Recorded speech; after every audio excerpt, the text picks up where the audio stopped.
since we were 5 years old.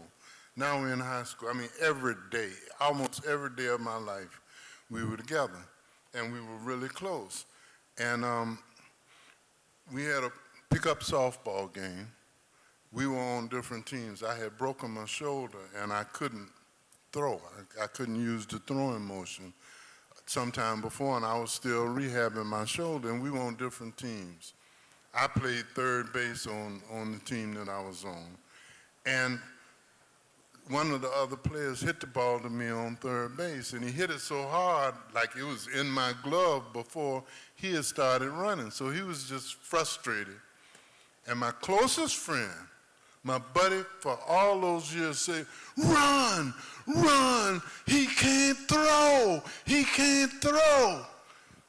And 70 years later almost, I have not forgiven him for that. Because I said, my friend ain't supposed to share that secret with somebody. Yeah. And my friend's attitude, I used to invite debates about that because my friend was, "Man, we're playing softball, for goodness sake. We're on different teams. I got to try to win for my team." Yeah, I'm going to tell him that. It got nothing to do with our friendship. But from that day, I didn't entrust him with nothing else. All the secrets we used to share, I abandoned him from that point of view. And one of my regrets that arose out of that was he passed away prematurely, and we never made that up. And he never knew the grudge that I held against him for, I'm telling you, more than 50 years. But that became something for me to think about now. Is there a limit? Is there a limit on friendship where I should have understood that there are circumstances where my best friend would share a secret that we share? Or was I wrong in expecting him to lose the ball game in order to protect our secret? So that's the story, but I'm sharing it because, honestly, for most of my life, I've been pondering that question. And for most of my life, I've been praying over the way to forgive him for that. You know, I can relate to that. For all of my life, I've always had a small circle. I've never had what some would call an entourage. I've never allowed many people to get close to me. My circle has pretty much been my brothers and a few close friends. And for me, I can relate because I'm a person who is extremely loyal and faithful. I'm that type of guy who will go to war for you if you're my friend, you know. But I discovered in young adulthood that everybody who I considered a friend did not think and see and view friendship the same way that I did. And so I had to begin to try to reframe, restructure, or, as I said often, reseat people. It's like I created, I don't know why God wired me where I see so much and process so many things in metaphors. So for me, as a young adult, I began to view my relationships as an auditorium, and then I would choose where I would seat people. And if you were seated on the front row, you had to be someone who I considered a friend. And that number, that count, those individuals has always been few and limited. And again, I think we are crushed, we're disappointed, we experience heartbreak in many cases when we have a definition, a high definition of friendship or a higher definition of friendship than the person who we consider a friend does, and that has not been articulated, and no conversations. I mean, if you think about it, how often do we have a conversation with someone who we consider a friend or a brother from another mother and say, hey, here's my expectations of you as a friend, as someone I consider as a brother from another mother. And then in your generation, y'all, millennials, y'all have entourage. Y'all hang out in groups, but what is the friendship dynamic from your perspective, your generation? Well, I can't really speak on those with entourage because I'm an isolator, just like yourself. I keep to myself and my circle real small, so I can only speak from my perspective. One thing I've learned, I'm not that old as you guys, but my friends is not your friends. Your friends not my friends. So I can't say everybody is my friend when I don't surround myself from everybody. I keep to myself for a reason. And not just that, reason why I keep to myself is everybody don't want to see you grow. Everybody don't wish good on you. So it's like you asking yourself, is my expectations too high for my friend, for them to be my friend? Or do they want to see me get this job position? Should I talk to them about my woman? Or if I do talk to them about my woman or introduce them to my woman, are they going to come after my woman? So it's like, am my expectations too high? What should I wonder about this person? Or should I just keep to myself and not worry about it? So that's why I keep to myself. I can't speak about just hanging around with a group of people because that's not my personality. Well, I think that it's okay, and I think that you should have high expectations from someone who you consider a friend. Again, I'm putting a high price tag on this word friendship. I think you should expect more from someone who you consider a brother from another mother, or the friend can even be a female, But I think our problem and challenge is that it's rare that we communicate and dialogue about the expectations of friendship. And then that's where we experience disappointment, heartbreak, and then often the relationship is fractured. Or sometimes we neglect enjoy a situation to go and have a conversation and say, listen, we need to talk. I consider you to be a friend. I consider you to be like a brother to me. And what you said, what you did, it hurt me. It injured me. We need to talk about this. Because often, that's another side of it, is that for whatever reason, we get injured, but we don't have that conversation. Like again, for me, if I don't, it's rare that I feel compelled to go have a conversation with somebody who I have seated in the balcony. Okay, they don't. It doesn't bother me if we never talk again. You know what I mean? Because you got some relationships where, hey, if you don't talk to them again in life, you won't lose no sleep. But then I can honestly say that there are friendships that I've had, and again, I was young then, that I walked away from because I was injured and disappointed, and I missed those friendships. And I wish I had the wisdom and the maturity to go and say, hey, we need to talk. Well, part of it is some of our previous conversations about need and how powerful need really is.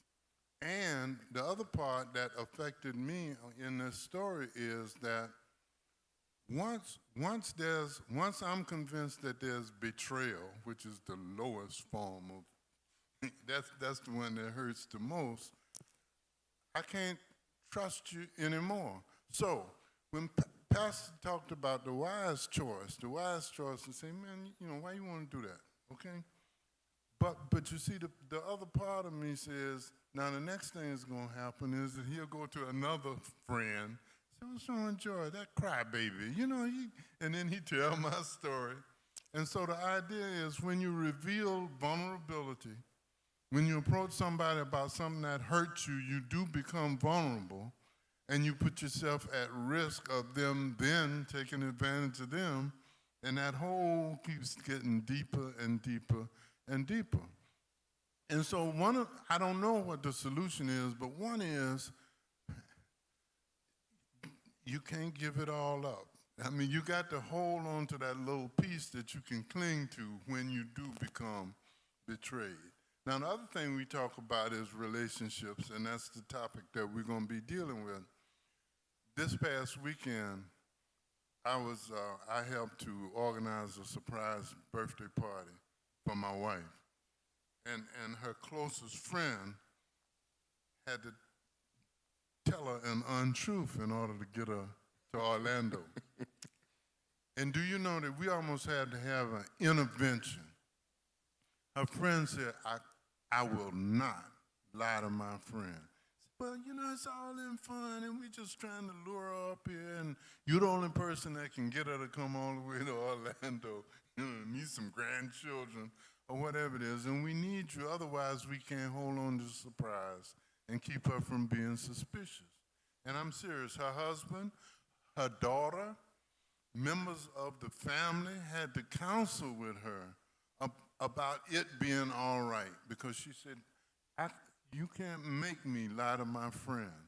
So somewhere in all of that is the answer, from absolute loyalty regardless, I don't care what the circumstances are, to you expect too much of your friends. What you want me to do? But somewhere in between we have to find that place, because we do surrender vulnerability. And the other part of it is, can you be secretly vulnerable and still be comfortable in a friendship? Well, here's a reality and a timeless truth. God did not create us to do life by ourselves. We need other individuals in our life. We need friends. But again, several things has been pointed out. One, you need to have a high price tag. You need to put a high price tag on that word friend. It is not a term that should be given and used loosely, in my opinion. Again,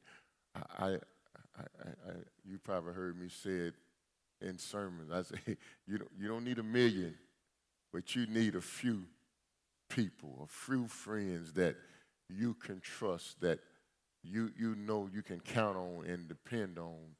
And it is those type of relationships you need to have a conversation. I promise you, it will help you to have a conversation about expectations with those who you consider to be a friend. And when you have relationships, even with your friends, there are times when you can disappoint each other or do or say something that makes you feel injured. I think if you have put them in a place where you consider them as a friend, where you have them seated in the front row of your life, this is someone who have access to you. You've shared and opened up your heart, your life, your highs, lows, joys, sorrows, tears, everything together. You will have some problems sometimes. You can offend each other. But if they are truly a friend, if they're truly a brother from another mother or a sister from another mother, I think that relationship is worth having a conversation with. Because I can tell you, during my younger years, there were friendships that I had with individuals, a couple of individuals, who I considered them to be a brother from another mother. And they did something that disappointed me, that hurt me. And at that age, again, I did not have the maturity or the wisdom, and I just walked away. And I vowed I'll never speak to him again, and I didn't. But I can honestly say I regret that I didn't. I regret that I did not have a conversation to them and mended that relationship because they meant something to me. Now, everybody doesn't occupy that space in your life. There are people, again, there's a difference between a buddy. For me, there's a difference between a buddy and a friend. I got associates, I got buddies, I have coworkers. I intentionally give thought before I call somebody a friend. You'll hear me use the word buddy a lot because I don't have a whole lot of friends. So again, my friends, my life is pretty much an open door to them. My friends, we talk about everything. We pray together, cry together. You know, we're there for each other. If one calls, if we got to get on a plane, we got to gas up the car, whatever, we're there for each other. I don't have but a few of those. But I have a lot of buddies. But the expectations you have of a friend is higher, greater than what you have of a buddy, of an associate, of a coworker. And I think any relationship that you have in which you have given someone the title or you consider them or you describe them as a friend, expectations should be discussed. And because they're your friend, it doesn't mean you won't butt heads, have disagreements. But if it's real, true friendship, if they really is a brother from another mother, y'all should be able to sit down and discuss it. And I can tell you this here much. I've had some of those conversations with friends, and it doesn't mean that you end up in agreement, but at least we're able to have a dialogue about it and smooth things out, because sometimes you end up, on the same page. Sometimes you don't. But what dialogue does, I describe dialogue as a bridge to understanding. Say me and Chris are friends. I consider him a brother from another mother, and we have a disagreement, or Chris does something that hurts me, disappoints me, and I go to Chris and talk about it. I may not agree with Chris' reason for doing it, but at least I understand. Without the dialogue, the conversation, then I don't even have no understanding why he felt that was the way he should have handled the situation. And without the dialogue, there's no understanding. Without no understanding, the human mind naturally creates answers. And sometimes the answers that we come up with, they're way off target. Okay, so I hope you've gotten some nuggets out of that, because we're seeing individuals who are in relationships with other individuals who they call and consider to be a friend. And these friendships are being broken every day. And I believe it's because of a combination of what we've talked about. One, you have not had a conversation with your friend and told them what you expect from a friend. And if you have been injured or disappointed, pride has kept you from having a conversation. But guess what? It's not too late. Not too late. If they're still living, you can pick up the phone and call them. And you may not be able to restore all the years or the time that has passed, because I don't know how much time has passed in between y'all. You're falling out. But it's not too late if that person really is someone you consider a brother from another mother or a sister from another mother. But I offer you my metaphor for handling relationships. Again, I see a giant auditorium and I seek people where I feel they should be based on the type of relationships. My friends, the front row is reserved for them. Those are my brothers and my sisters from another mother. They have access to my life and my family that others do not. We share information with each other that you don't share with anyone. It's like there's a difference between the mailman and your brother. The mailman doesn't make it past the door, the porch. Some of them don't make it past the mailbox. But a brother gets into the house. They can come sit down. They can go get something to drink out of the refrigerator. And so there's another lesson in this topic.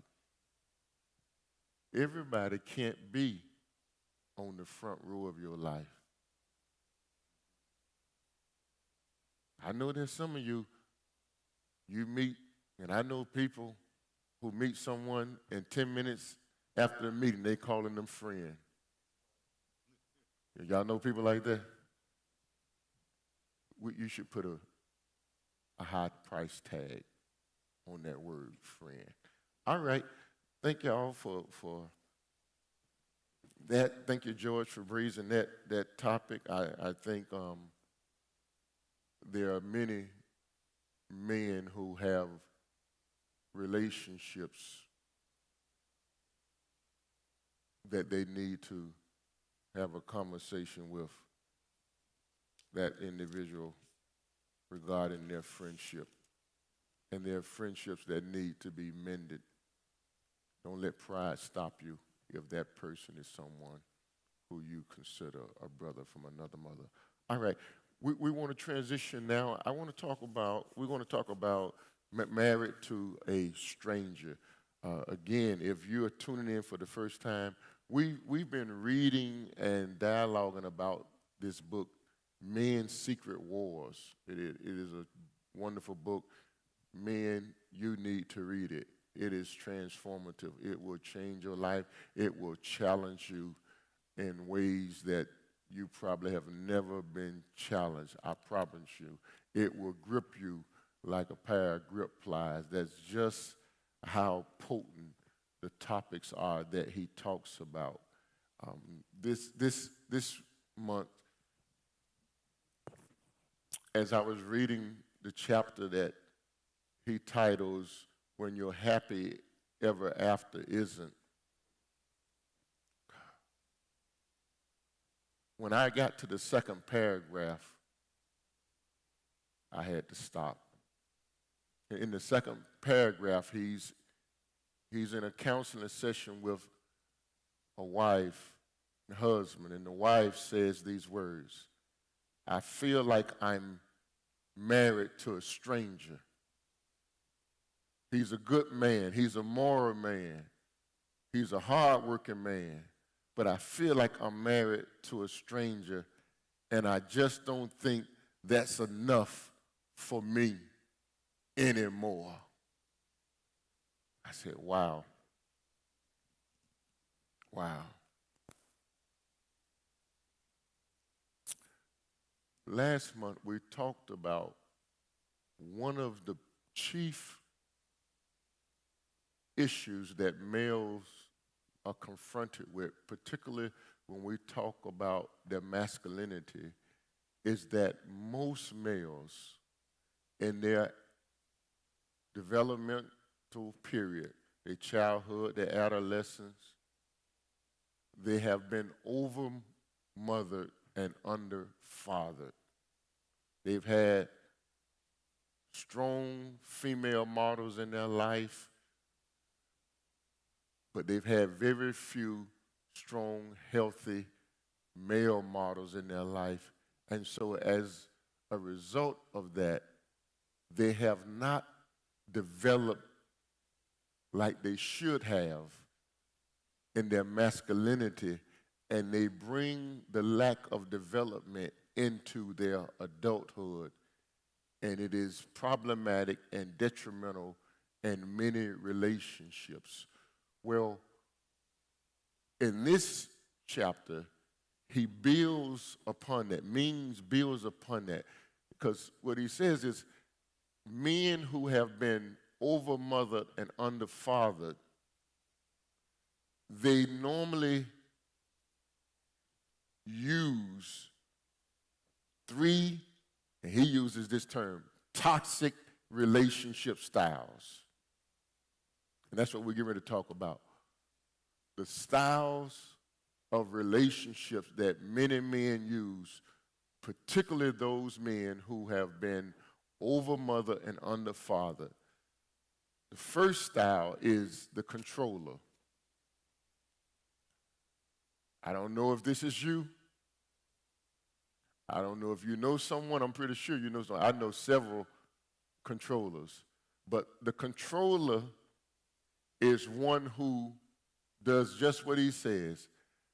In their marriage, in their relationship, they want to control everything that the female does. It's like he uses the term manager. He says the controller will seek to manage his wife and other women as he was managed and controlled by his own mother. The primary emotion underlining the controller's relationship with his mother is rage. Let's talk about that. He's describing a man whose mother has controlled him, controlled all his choices, controlled all his decisions. And now he doesn't even realize it, but subconsciously, he's behaving like his mother. He behaves like his mother towards women in the relationships he's in. He wants to manage everything they do. And I have met men who are controllers. I've seen and met men who do all the shopping. They choose what the woman wears. They choose the hairstyle that the woman's wear. The woman is not allowed to make many decisions independent. The man is obsessed with controlling the relationship and managing the woman, and he doesn't realize it, but he's really living out and reduplicating the control that his mother exercised in their relationships. You want to comment first, Chris? Well, like I say again, I'm not married like you guys are, but I really never experienced that. But Well, it seems like controllers don't have to be married now. They do it. No, of course. I've witnessed it. I know guys my age who's like that also too. So I know women who like that too. So pants can be worn both ways. But does it boil down to, my question is, does it boil down to the communication part of it, or does it boil down to how they was raised and how they seen their older elders present themselves in a relationship? Well, I think, again, the root of the issue is connected to their childhood development. So much of what we do, how we think, feel, and act as adults is connected to our childhood. What we experience, the roles we were taught we were supposed to play, the definitions we were given of manhood, fatherhood, what we saw modeled, what we did not see modeled. You don't just leave that in your childhood. You don't just leave it in your adolescence. You bring it into your adulthood. The challenge is most times we are not conscious of the impact that our childhood development is having on our adult life and our adult relationships. And until you become conscious of it and you confront it, you will continue to repeat it in one relationship after another. That's why you see some men, it's like every relationship is a repeat. And you see this with controllers, you know, where it gets to the point where either they're stuck in a miserable relationship where the female is miserable, or the female says, like this young lady says here, I just don't know how much longer I can take it. You know, George, you want to get in? You know, as is my habit, I'll go to the other end of it, and a lot of it is when you see the controller, for example, who is overmothered and underfathered, while that person may be imitating the lessons learned, a lot of times it may be that's why rage might have been used, that the man is acting out his rage against the way that his mother controlled him, so that his partner in the relationship becomes a scapegoat. In other words, there's two parts of it. I learned to behave this way as it relates to my relationship with my mother.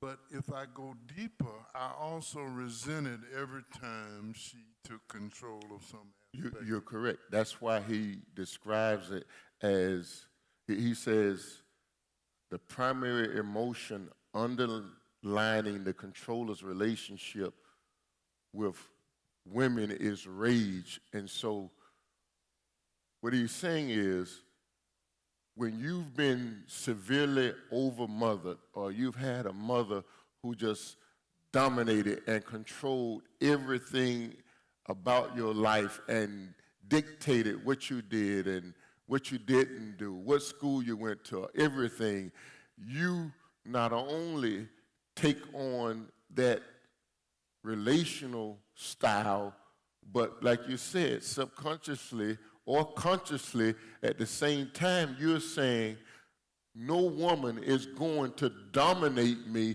and control me. And so instead of letting the woman control me, I'm going to do all the controlling. And they end up becoming a controller. And in other words, what they hate, they actually become. What they're angry about and what gives them the rage, they actually have become what they despise. They despise the fact that their mother was dominant and over-controlling, overbearing on them. But they don't realize you're doing the same thing that your mother did. You're doing the same thing that causes you anger, has caused you pain and grief.